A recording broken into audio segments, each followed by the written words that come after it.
Yeah. Live. Welcome everyone to Holiday Systems, and we have Travis, my man Travis here. I'm Domonique Holliday, CEO of Holiday Systems Inc. And tonight we want to have an important conversation about misconceptions as a Scrum Master. Yeah. Yeah. And this is a common thing, I would say, like misconceptions, not really knowing what a Scrum Master does, thinking that they're a personal assistant, note taker. It's a lot of misconceptions, but we're going to talk about some of it. But what I want to do is get into what the role of a Scrum Master truly is. And I'm looking off because I have some notes that I'm going by here because I didn't want to miss any bullet point. So, Travis, I'm going to ask you a couple questions and I'm going to chime in too. All right. So, for you, what is a Scrum Master supposed to do daily? For me, a Scrum Master is someone who helps to champion the team. Help the team to focus on a process, a working process. Help the team to eliminate blockers. Help the team to understand the process and to deliver a similar goal. A lot of people have heard of a Scrum Master of being a facilitator, a coach. And yes, we are all those things. We are here to put in place to help the team to progress and move forward and to focus on continuous improvement. That's one of the big main things that a Scrum Master is put in place for. We want to enable the team for success. Make sure that they're put up for success. They have everything that they need to be successful, and then understand the process of being agile as well. Each team is different, whether they're working in a Scrum team, whether they're working on a Kanban team, making them understand the process of the workflows that we're working on and the best practices and ways of actually delivering value from sprint to sprint. So our increments. So that's why I would say a Scrum Master is and why we're important. Yeah, we're very important. It could be therapy sessions, it could be technical aspects, it could be and most definitely the process improvement, inspecting and adapting. Um, I know I have some stories about some challenges that I faced when I first became a Scrum Master, even an Agile consultant. And some of those things were like, what are you? Why are you here? What are you going to make us work better? We're already working fine. But what they don't understand is you can always improve. Anybody and anything in any business, as an individual as well, you can always improve. And that's what we're here to do is continuously improve over increments. And a lot of businesses, especially when I meet with them, they feel like the improvement aspect is not really needed. But Mm. you're leaving money on the table when you don't improve. Your quality goes down, your communication goes down, you run into bottlenecks that you didn't even foresee because you're not inspecting and adapting continuously. So, Scrum Masters on a day to day, we do facilitate meetings, of course, but removing blockers and making sure that the team is to a point where they feel good about what they're doing as well. A lot of Absolutely. times, teams can be very miserable in the things that they're doing because they're not appreciated. No one is giving them kudos. No one is telling them like your voice is heard. And we're there to make sure that everyone is heard and we are being very transparent amongst leadership and teams. Absolutely. And just to piggyback off of that, right? Making sure that the team feel comfortable and that their voice is heard. I did have a scenario at one of my previous jobs that I worked with. As a Scrum Master, this was early in my career. Um, One of the lead managers that was on the team, she was a delivery manager, but we were doing retrospectives. As you know, this is one of the ceremonies that we do have with the team during at the end of each sprint. So that delivery manager thought it was a great idea at the time to delete or eliminate the sprint retrospective to do some more work. I was against it, but I wanted to kind of prove a point, and I in a way. So I'll say, okay, all right, and I did ask the team because it is not about me, it's not about her, it's about the team, and they was like, okay, we'll cancel it for this sprint. So okay. So the next sprint, carried on, and there was a lot of stuff that came. It was a lot of issues that came up. It was a lot of processes that changed. It was, with the team that I was dealing with. So the next retro came up, and I was like, no, we're not canceling this time.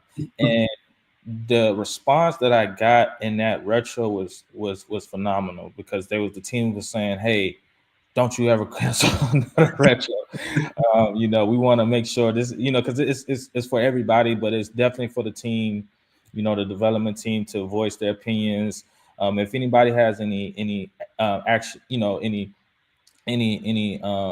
any issues that come up, or anything that they want to bring up, or as far as what went well, what didn't go well, and then any action items. This is that meeting that it happens at, because you might be going, 2 weeks is a long time to over 2 weeks is a long time not to bring up any issues or any ways of working with the team, because a lot can happen. And then if you do not have that retro, a lot of team members will forget things, and then you won't be able to make that correction, because being agile is making sure that you do inspect and adapt, as Damo said, and you want to catch things early on versus later on. You want to eliminate the waste, you want to eliminate any issues, or any you know problem issues or problem tasks that comes up. So you want to make those changes as quickly as possible. So the team spoke up. They felt comfortable saying that. And I gave them that platform that helped them, to express themselves, and give them that voice that they wanted to express. And not to talk bad on the person who suggested that we cancel, but she was upset, and she understood during that moment. I should have had a one-on-one with her. That was me. I will take back from my own doing too as well. I should have had a one-on-one with her and explain to her the reason why we do have that call and the value of that call. But she got upset during that call. She did shed a tear, I would say. But she did, she did understand the value from the team and the team's perspective, and she understood the value of that call. And we were able to connect, and it really did bring us closer together as a team. But it's just, more of a reason why we're, put in the place or the position that we're in too as well, to help the team to progress on forward. So that's one of the things I did want to call out. Yeah, and retros are very important, and people don't. Sometimes they can be boring Mm, if you don't spice them up a little bit. But that's our job, is to make sure that everyone is engaging. And sometimes people don't like to be called out, but you have to be okay with being uncomfortable until you are comfortable. And one of the mm, reasons why we don't have managers on retros is because we want the delivery team to be comfortable enough to say the things and express the problems that we are trying to be transparent with. I know sometimes in organizations, leadership don't want to look at the problem. They right. just want to talk about the good. And the reason being is because they feel like they are going to be punished if the problem is called out. So I can say, for example, so I can use this as an example. When we're showing our reports and we're showing how the team is doing, and we're calling out different problems as Scrum Masters, because we do more than scheduled meetings, and we're going to get into the misconceptions in a minute. Mhm. But when we're showing that report, it is not to get anyone in trouble.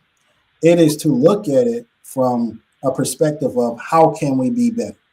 If the team is overcommitting and they are not meeting those sprint commitments, we have to identify why they are overcommitting. Maybe it could be refinement isn't good enough. Maybe the stories are rolling over.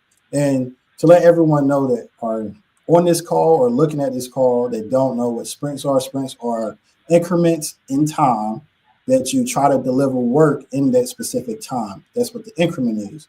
So Scrum teams and teams in general, they commit to a certain amount of work based off the feedback that we get during planning and those refinement sessions. So you don't overcommit, but you do want to commit to as much as possible so you could get an accurate velocity, which the velocity is how much work you can do and on average, right? And that goes, there's other things that go into that, but I just want to give that quick breakdown. Now, we do show reports to leadership, and you got to think stakeholders that are paying money, have money invested in a company, they want to know the ins and outs, but they don't want to know the minor details. And I wouldn't say minor, but the the nitty gritty, every little thing. They just want to know how performance is so they can say, okay, we are on target to meet quarterly goals or yearly goals. Now, if we are under a certain amount of money that we're trying to hit, then that means something is going wrong. And it is for the Scrum Master to identify those problems so they will know exactly what's going on, and they're depending on you to fix that problem. So you may bring up a problem, but our job as change agents and system improvers, we have to say, okay, what can we do as a team to make these things go away or make them better? Because you're not going to eliminate all problems. And it may not be us directly solving the problem, but it's us bringing that conversation forward to have that discussion to identify the problem and then have someone help resolve that problem as well.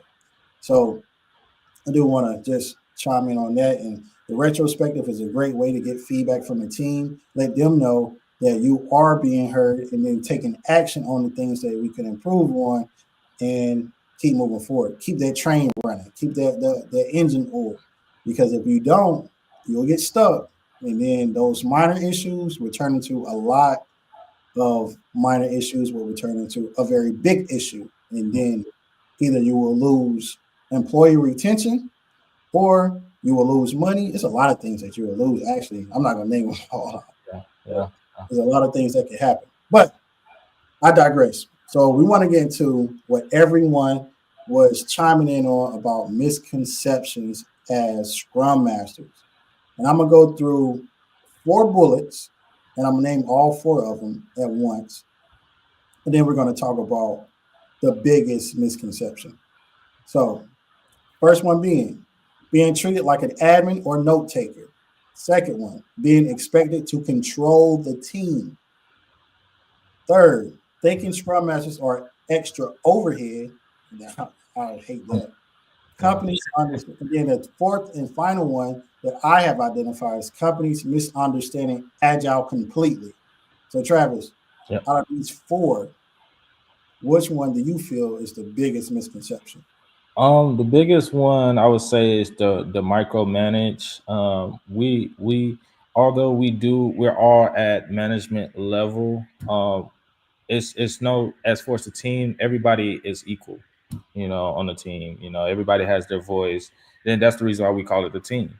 The scrum team. We're all here to accomplish a goal. We're all here to voice our opinion. We're all here to make sure that we're moving in the best way possible for the team. It's not, hey, I'm gonna tell you to do this, I'm gonna tell you to do that. No, we're scrum masters. We're here to help the team to be more self-managed.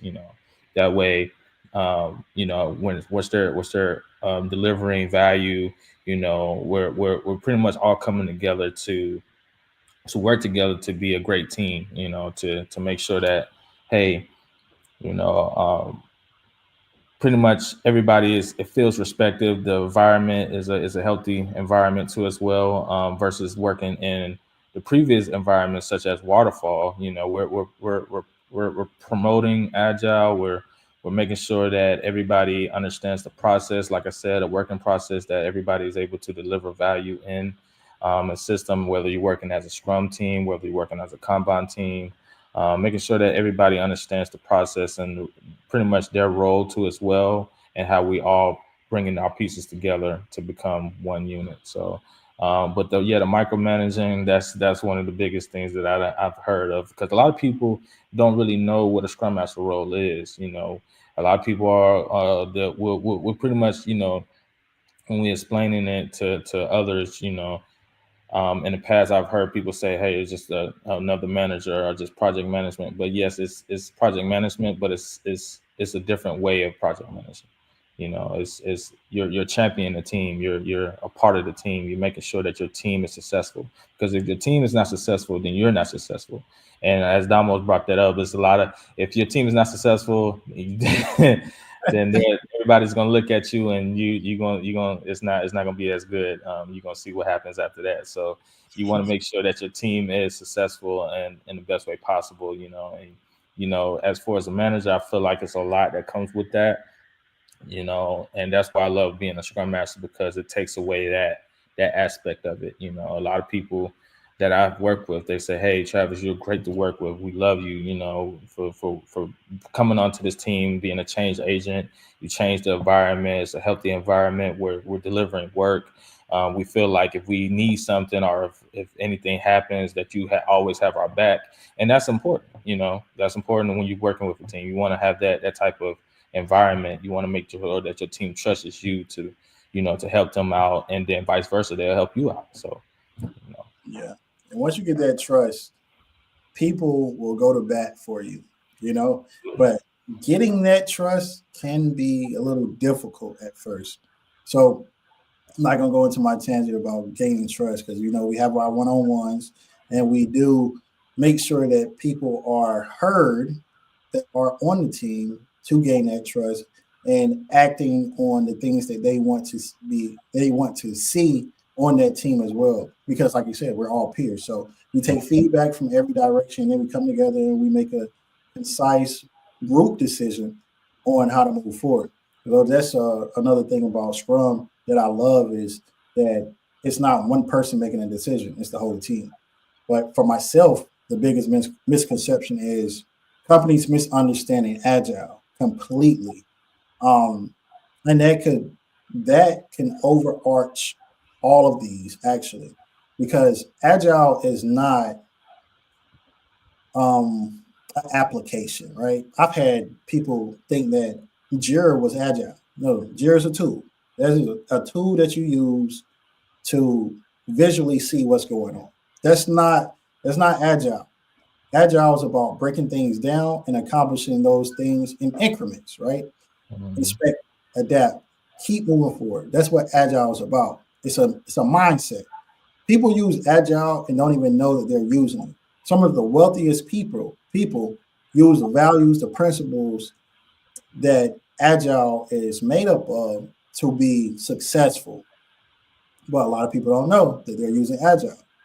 Now, when we come into organizations, I like to give real world examples of agile being used to get people to buy in and understand how to really use agile because it's just a way of thinking, changing your way of thinking to accomplish things quicker and faster, to see your money coming in faster.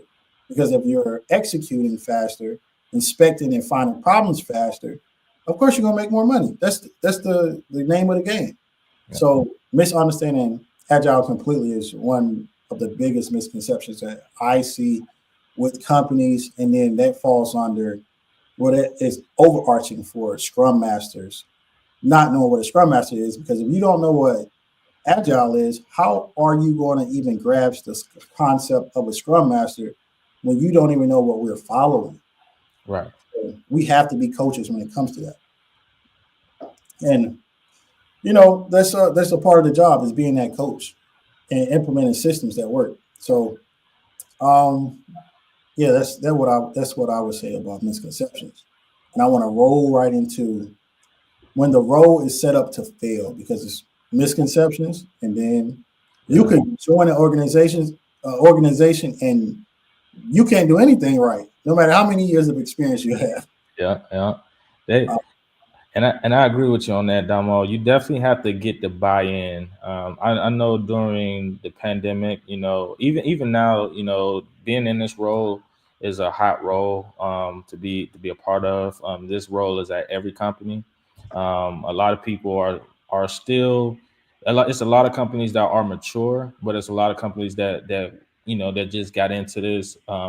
Just like I said recently, even like a little bit before the pandemic, so they're transitioning from an old style of working, which is waterfall, and they're working in an agile aspect. But it's a transition that's happening bit by bit with a lot of companies, and it's been that way. I've heard that with my fellow Scrum Masters when they join new companies, and they're like, "Hey, well, this company's not as much as mature as your company," and I was like, "That's why they need us."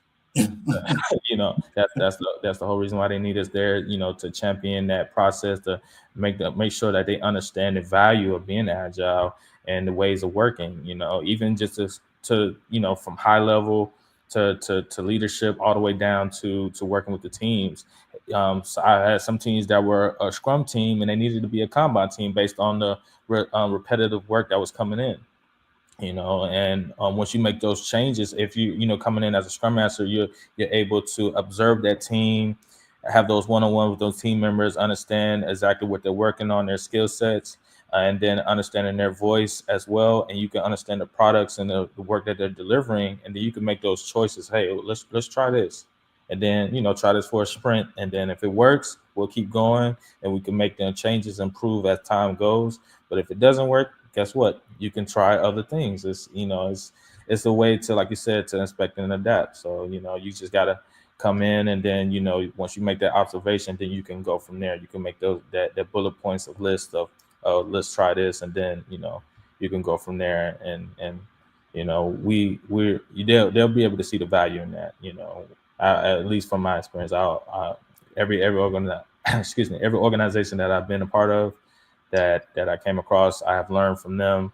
They have learned from me. I work with great team members, and it's fun. It's fun when it works well. It's fun. I'm gonna say that. When it works well, it's fun. Yeah, I like that. Yeah, I know. When we do come in organizations, well, I know when I have leadership sometimes, and it's not the bash leadership. It's just they don't understand, right? They'll try to throw any framework on a team without understanding the framework. Right. So I guess that could go into a misconception, not really as a Scrum Master, but just misconceptions of Agile in general and the frameworks that you should use in different cases, like you said, right? On the repetitive nature of work, if you're going to be doing the same things like pulling tickets, same types of tickets, you need to have a Kanban team. But if you're going to continuously be developing new things and new items, and it's bigger projects or bigger, we call them stories or features that have an end use, then you should use Scrum, right? But I've seen where teams say, "Oh, we're just going to do a Kanban team." Why? That's what I ask them. Why do you want to do a Kanban team? Oh, I want them to work freely. What do you mean work freely? How free do you want them to work? Because you can work freely as a Scrum team.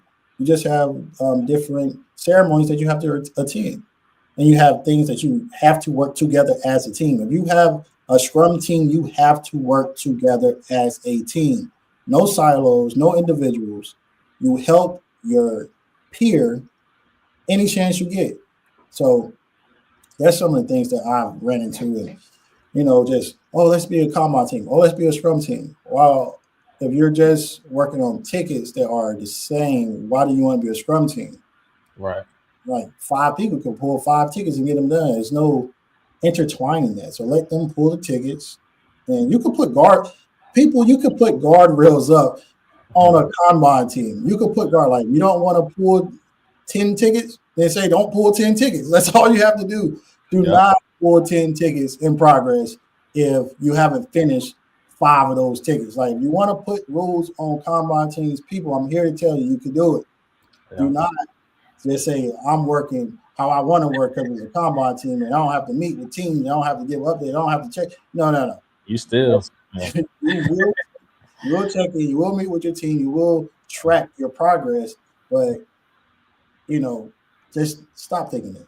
Just stop like that. Like, stop doing that.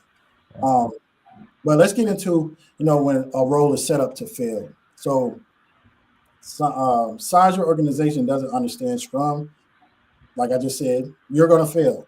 If you come in as a Scrum Master and they don't understand Scrum and they're not open to learning what Scrum is or what a Scrum Master role is, you will be fired. I'm going to go ahead and say it. You will be fired and you will have like, oh, I didn't know that's what it was. So, they might give you a severance. They're not going to admit that they were wrong, but they will say, it's just not working out, or because they already had in their mind what it was before they hired you. They already had in their mind that they wanted you to be a manager. They already had in their mind that they wanted you to do another role that is not a Scrum Master. And it is your job to come in and produce value so you don't get fired. So you can show them what Scrum is, what Agile is, what a Scrum Master does, and educate them.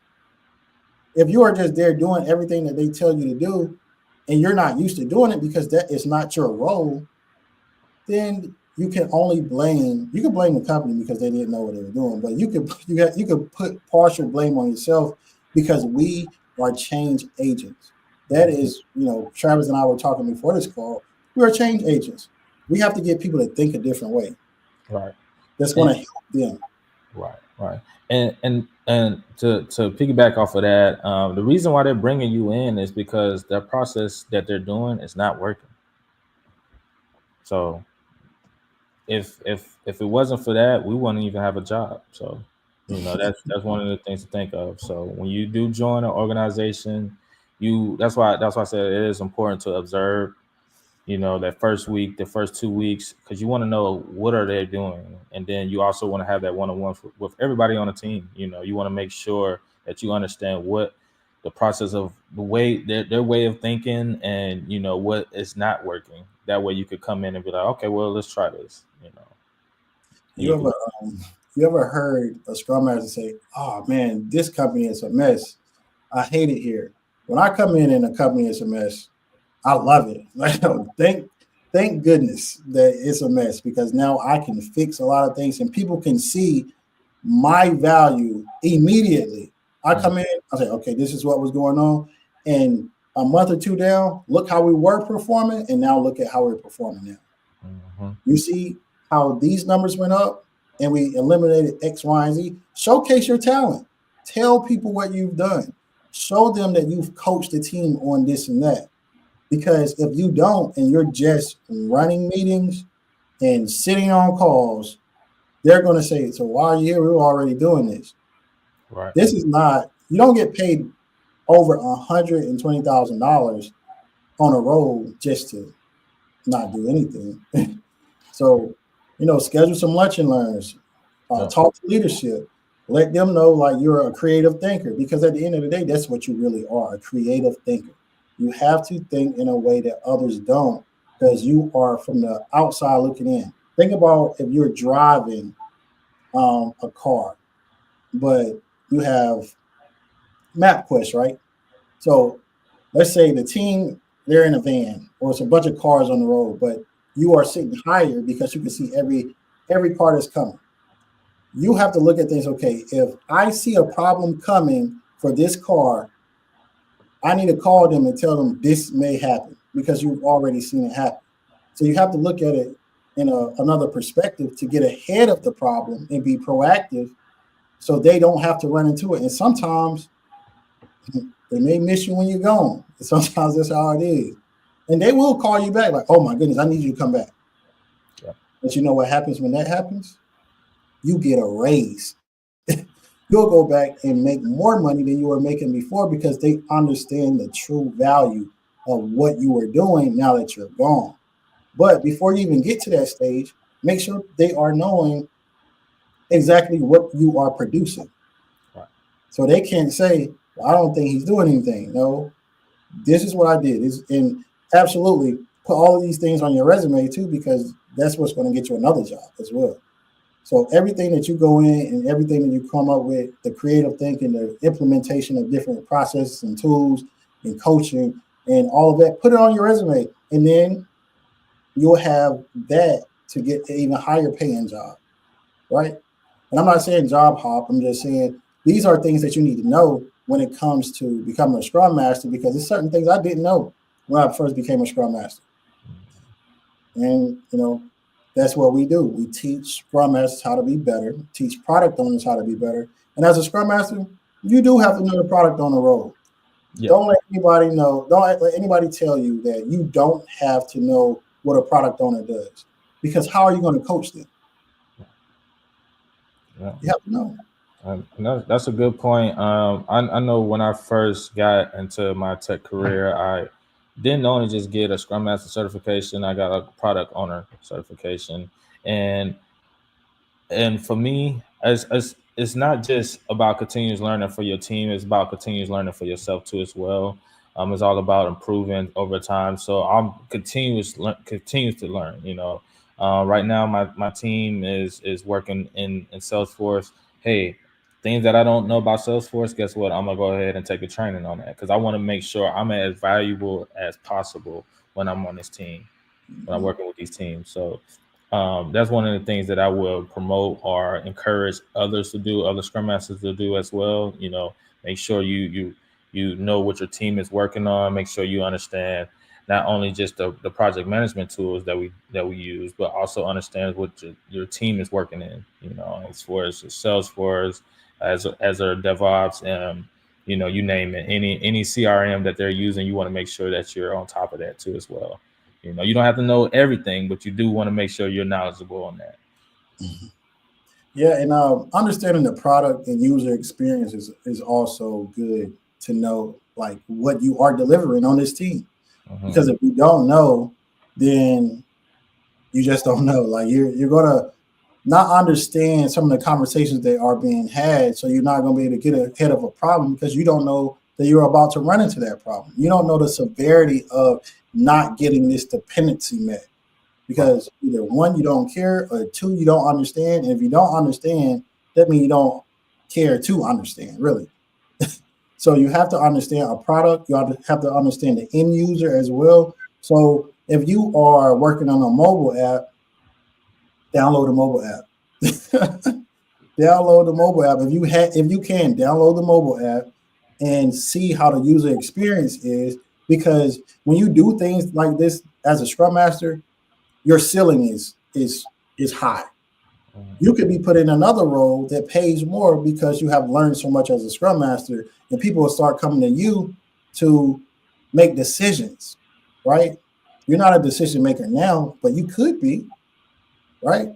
So, and I always say, as a CEO, I became a great CEO from being a Scrum Master because Scrum Masters are just many CEOs. We get on a team, we make it better. We move to another team, make it better. Move to another team and make it better. Think about if you did that at your own company, you'll understand the ins and outs of your company, and you also will understand how that team runs, and you'll be able to say, "I was involved every step of the way."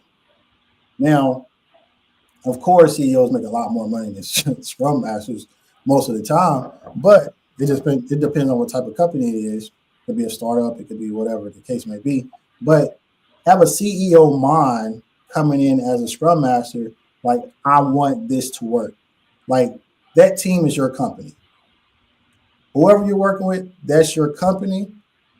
You can't fire anyone, but you have to love that team like family, treat them like family, right? Because at the end of the day, you spend more time with this team than you do with your family. Let's be honest. That is your family. If you're working 8 hours a day, 5 days a week, that's 40 hours. And then you have the weekend, there are 2 days. You got to sleep. So you're probably only averaging about 20 hours of being up with other people outside of your team. Then you're right back to your team. So make your team members feel loved and feel wanted. And I guarantee you they will produce more for that organization. And then they'll say, oh, with this Scrum Master, they were producing like this. And then you want them to be able to produce by themselves as well. You don't want to overcoach or over manage, micromanage anyone. So misconceptions as a Scrum Master, there's a lot, but our value is truly there. We are truly valued in organizations, and that's why more industries outside of software are starting to acquire Scrum Masters and want Scrum Masters to be in their organizations because more people are understanding. And it could be Scrum Masters that are growing and have grown. They know Agile and they are in leadership positions now, and they're like, this will be a great thing to bring onto this company. You have Scrum Masters that have become CTOs, CFOs, CEOs, directors. You have Scrum Masters that have moved up the ladder because they understand. So don't limit yourself by not doing the work and fall into those misconceptions of being a note taker because we're not note takers. Believe me.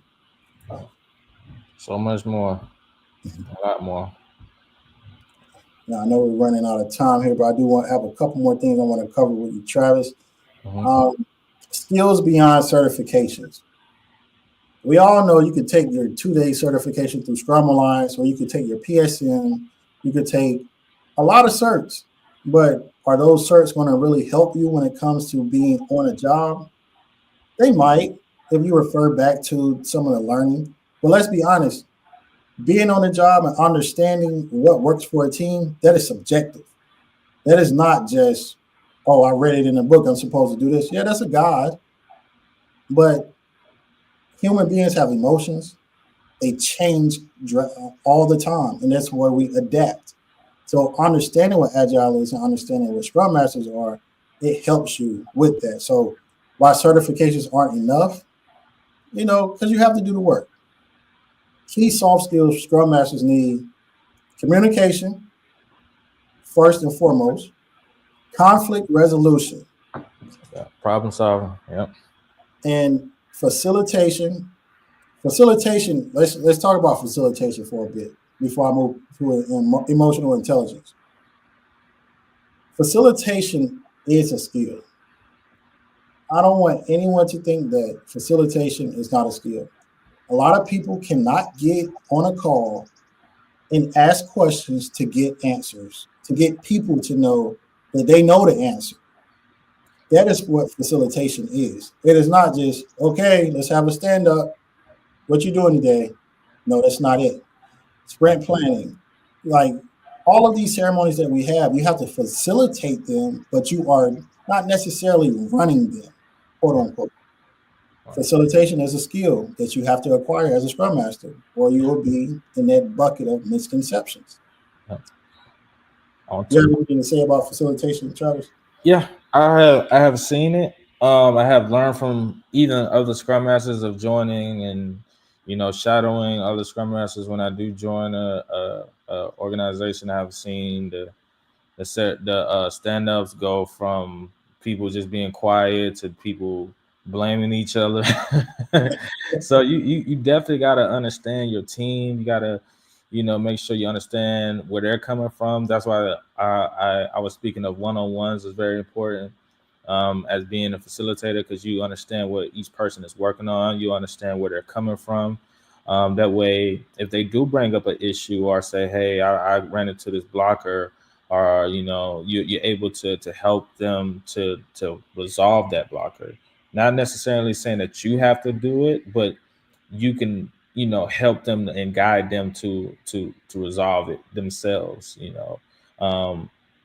I've stuff like that, even like impediments and stuff like that. If you see that a team member is talking, hasn't let me see, like they sent the email out and they haven't gotten a response, you want to make sure that you listen to those details of, okay, why haven't you got the response, or how long has it been since you have reached out to this person and you haven't gotten a response. It's just making sure that you listen into details, that way you can better help your team to progress on forward. So, but like I said, I've been on stand ups, like I said, shadowing, and it can go well, because that 15 minutes can seem like an hour long conversation.